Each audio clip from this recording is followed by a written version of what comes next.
estamos con Renzo Ibáñez, Hernán Hurtado y José Bulnes para tocar el tema de la relación entre las declaraciones recientes del primer ministro, el general Valdés, o el general Valdés, y este importante asunto que es el informe de la Comisión de la Verdadera Reconciliación, que tiene que ver con cómo se evalúa los años en que transcurrió todo este asunto del terrorismo y sus víctimas. Ha ocurrido que hay varias posiciones encontradas sobre este asunto. Por un lado, el general Valdés opina que hay excesos e inexactitudes, sobre todo en lo que tiene que ver con las acusaciones contra la Fuerza Armada en este informe. Y por otro lado están las ONGs que participaron en este informe que dicen que no se le debe tocar, que ese informe está 100% exacto y justo y así debe quedar.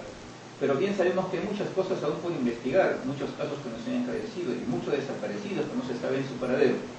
Y una propuesta que hemos estado en otros programas explicando aquí es la necesidad de que el Acuerdo Nacional se reúna de nuevo y trate ese tema con amplitud y amplíe o modifique, corrija o supere el informe y tengamos una opinión nueva, más completa, y adecuemos nuestras leyes a la experiencia última del terrorismo en función de lo que podemos encontrar en esta nueva investigación. Y queríamos saber los alcances sobre todo esto que nos puede ofrecer cada uno de estos colegas, y empezamos con Renzo. Renzo, ¿tú qué opinas de todo esto? ¿De acuerdo con el general Valdés? No se le toca la Fuerza Armada. Bueno, militar y empresario, vaya combinación, así que no creo que les haya gustado mucho el sector de la izquierda que ha estado acompañando al presidente Humala. Por ende, ahí vemos una decisión bastante importante que nos hace dar cuenta justamente que se contradice con el presidente, ¿no? Pero más allá de eso, hay una contradicción en el pueblo peruano, en la nación, que por medio de un informe de la Comisión de Verdad y Reconciliación, que al parecer hasta ahorita no hay verdad, mucho menos hay reconciliación. Pero pasó por, principalmente hay un problema que creo que deberíamos tocarlo acá, es un problema metodológico. Por un lado se nos dicen, tanto en el informe total como en sus diferentes versiones de resumen, así es. Por un lado tienes un análisis de actores, se dice que Abimael Guzmán y el grupo terrorista Sendero Luminoso fueron los culpables de las tremendas atrocidades, pero además también le echan la culpa a espacios mucho más estructurales, como por ejemplo la pobreza, la exclusión y un Estado poco competente. No se sabe muy bien cuál de los dos finalmente tiene la culpa, si son las estructuras o si son los actores. Y Movadef dice ahora que son las estructuras. Es que son las estructuras y de pronto es una cosa de locos. Así que por un lado tienes una incompetencia de un informe, pero de otro lado también tienes además la poca capacidad de reinvención por parte tanto de los dirigentes políticos de Sendero Luminoso, de desterrar por completo ese pensamiento Gonzalo y entrar, por supuesto, en las formas democráticas. No lo han hecho, así que no merecen entrar a la vida política formal. ¿Sí? Y por otro lado, pues tratar de reconciliar o conciliar elementos de juicio con otras fuerzas para relegitimar un documento que debió ser importante para la reconciliación en Perú, como fue este documento. Entonces, creo que es importante. Sí, esto lo está trabajando también Hernán con bastante profundidad. ¿Tú crees, Hernán, que esto debe convertirse en algo que no se toca, no se le cambia nada, no se vuelve a leer, ni se vuelve a investigar o a reinterpretar? Este informe ha sido desempolvado a raíz de ese intento de Movadef de hacerse partido político. Yo creo que este informe, que es un informe de la Comisión de Verdad y Reconciliación, es en realidad un informe de una comisión de medias verdades irreconciliables. Porque podemos ver que por un lado mantiene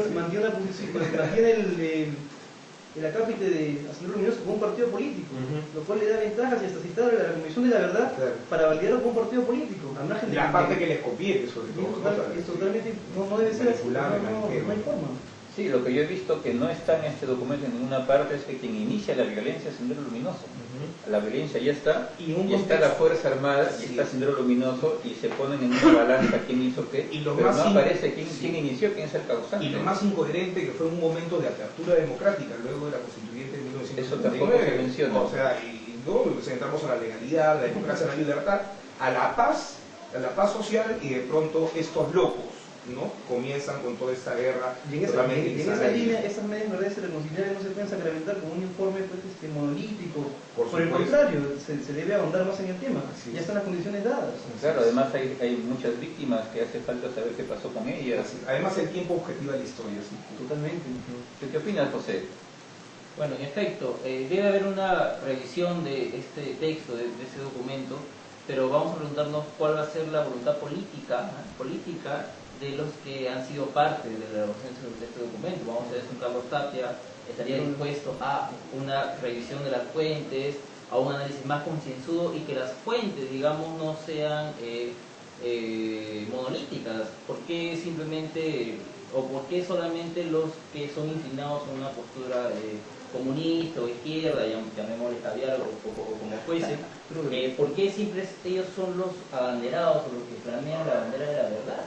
Y más bien, ¿por qué no también ir a otras, gobierno de Toledo? ¿por qué no ir a otras fuentes también? No, y una cosa bastante interesante, disculpe que le corte, ¿no? Sino también, digamos, analizar en términos de procesos. O sea, esta gente que hizo la comisión, que formó parte de la Comisión de la Verdad, con el intento de circular, resultó convocando a todos aquellos expertos en derechos humanos que resultaron ser los de la sociedad política de antes, sociedad civil de hoy.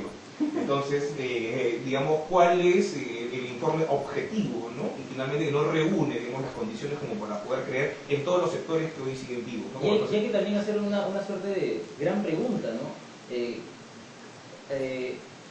¿Qué grado o en qué grado ha valido toda esta elaboración como plataforma política para un sector determinado de políticos o intelectuales que quieren pues granjearse una carrera política, pero en función a qué? A esto. Los testimonios, las muertes, las diferentes entrevistas de las víctimas ha servido como una plataforma política para que uno se lance al trampolín de la constitución. Sí, prácticamente todos los que investigan estas cosas dudan mucho que sean solo 70.000 víctimas. Hay muchos más y también la cantidad de desaparecidos. Pero acá hay varias cosas por aclarar. Una es la metodología, el concepto de qué partes son beligerantes y qué partes no, el concepto de las responsabilidades sociales de la Fuerza Armada en el contexto de un estado de emergencia. Muchas partes enjuician a la Fuerza Armada sin tomar en cuenta que es un estado de emergencia, un estado de guerra. Es como si se acusara a la Fuerza Armada y ellos mismos lo llaman guerra interna. Así es. Ahí hay una contradicción. No hay la misma manera de medir cada caso desde un punto de vista ortodoxo del derecho.